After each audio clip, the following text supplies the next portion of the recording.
உலகை எழுப்பும் ஞாயிறு அங்கே குடியிருப்பான். அவன் ஆனை முகத்தனின் அடியவர் மனத்தில் ஒளியாய் வந்து கொலுவிருப்பான்.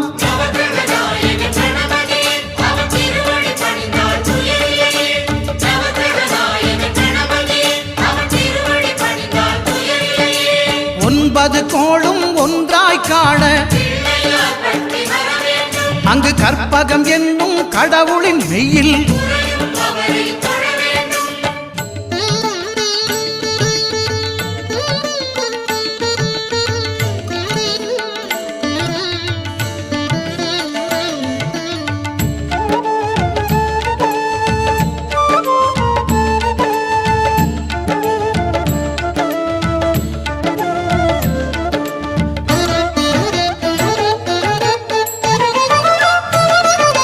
திங்கள் பகவான் திருமுகம் காண